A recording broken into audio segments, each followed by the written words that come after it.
تازہ ترین ویڈیوز کے لیے چینل کو سبسکرائب کر کے بیل آئیکن اور آل نوٹیفیکیشن پر کلک کریں تاکہ آپ کو ملے ہر خبر سب سے پہلے۔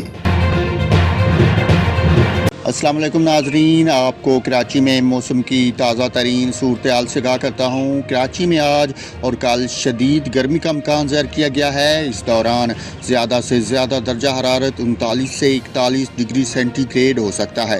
محکمہ موسمیات کے مطابق وسطی اور بلائی سندھ میں درجہ حرارت 42 سے 44 ڈگری سینٹی گریڈ تک جا سکتا ہے۔ ماہرین کا کہنا ہے کہ شہری دوپہر کے اوقات میں روزے کی حالت میں غیر ضروری گھروں سے نہ نکلیں، جبکہ سحری اور افطار میں پانی کا زیادہ استعمال کریں۔ اس کے علاوہ صبح پنجاب کے بیشتر اضلاع میں موسم گرم اور خشک، جبکہ جنوبی اضلاع میں شدید گرم رہنے کا امکان ہے۔ صبح خیبر پختونخوا کے بیشتر اضلاع میں موسم گرم اور خشک رہے گا، تاہم چترال، دیر اور سوات میں گرج چمک کے ساتھ ہلکی بارش کا امکان ہے۔ ناظرین، آپ کو موسم کی تازہ ترین صورتحال سے آگاہ کیا ہے۔ کراچی میں آئندہ 2 دن شدید گرمی رہے گی۔ اس دوران زیادہ سے زیادہ درجہ حرارت 39 سے 41 ڈگری سینٹی گریڈ ہو سکتا ہے۔